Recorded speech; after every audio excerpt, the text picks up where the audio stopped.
जयपुर के पास 42 किलोमीटर की दूरी पर लद्दाना गांव। उस समय वो लद्दाना रियासत थी, छोटे मोटे राजाओं की रियासत होती थी।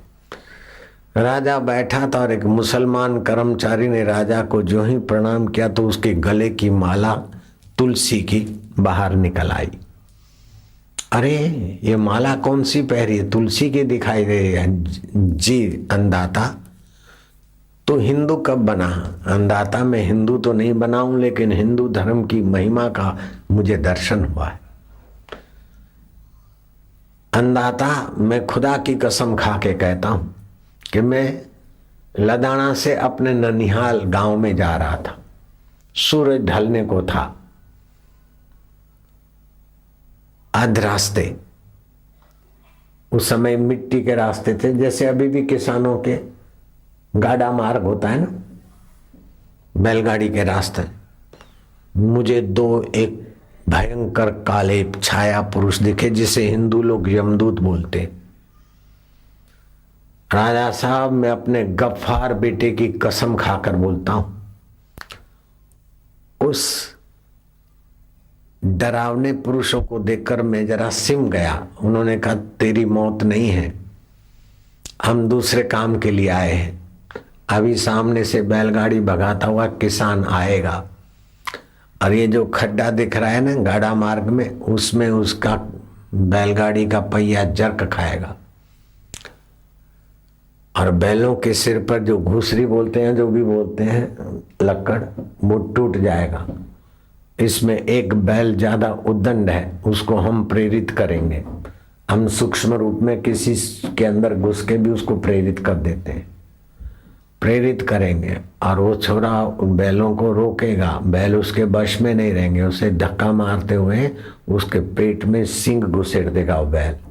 हम इसका प्राण लेकर चले जाएंगे। सामान्य व्यक्ति की मृत्यु का निमित्त कुछ न कुछ हम लोग बना लेते हैं, जैसा नियति होती है। मैंने हाथा जोड़ी की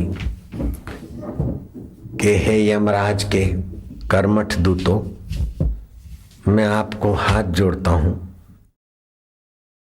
अगर रहमत बख्शो तो मैं इस पेड़ के पीछे चुपकर इस इसरार का दीदार करूं। बोले कोई बात नहीं, देखना।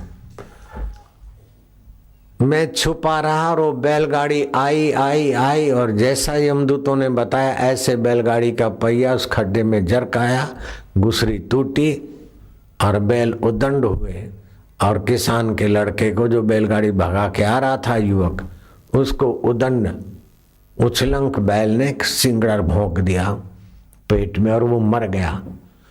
मैं नजीक गया छाया पुरुषों के पास। मैंने कहा इसका जीवात्मा कैसा है?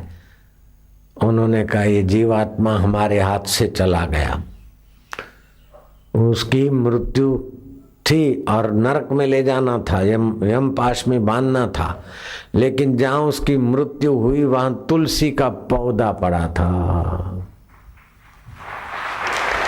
तुलसी के पौधे के आगे किसी की मृत्यु होती है, तुलसी के लकड़ी से बनी माला पहने हुए व्यक्ति के जीवन में, अथवा तुलसी की मिट्टी हो, तुलसी की मंजरी हो, तुलसी के पत्ते हो, तुलसी की माला हो, तुलसी की लकड़ी हो, वहां पर नरक में जाने वाले जीव भी दुर्गति से बच जाते हैं। ये संविधान के अनुसार वो हमारी पकड़ में नहीं आया, उसकी ऊंची गति हो गई। जहां पना अंधाता लदाना नरेश, खुदा करे खूब जियो। मैं अपने बेटे की कसम खा के कहता हूं, मुझे भरोसा हो गया कि तुलसी माता के 2 पत्ते डालकर जो ठाकुर जी को भोग लगाते हैं हिंदू, और साधु संत तुलसी की माला पहनने की जो बात करते हैं, इसमें बड़े गुण हैं। मरने के बाद दोजक मिलेगा कि बिस्त मिलेगा पता नहीं।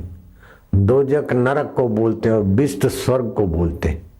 और हमारे मजहब में लिखा है कि मरने समय कब्र में गाड़ दिए जाते हैं, और जब कयामत होती है तो मोहम्मद साहब जिसकी सिफारिश करते हैं उसे बिस्त मिलता है, और बिस्त में हूरें होती है, अप्सराएं, शराब के चश्मे होते हैं।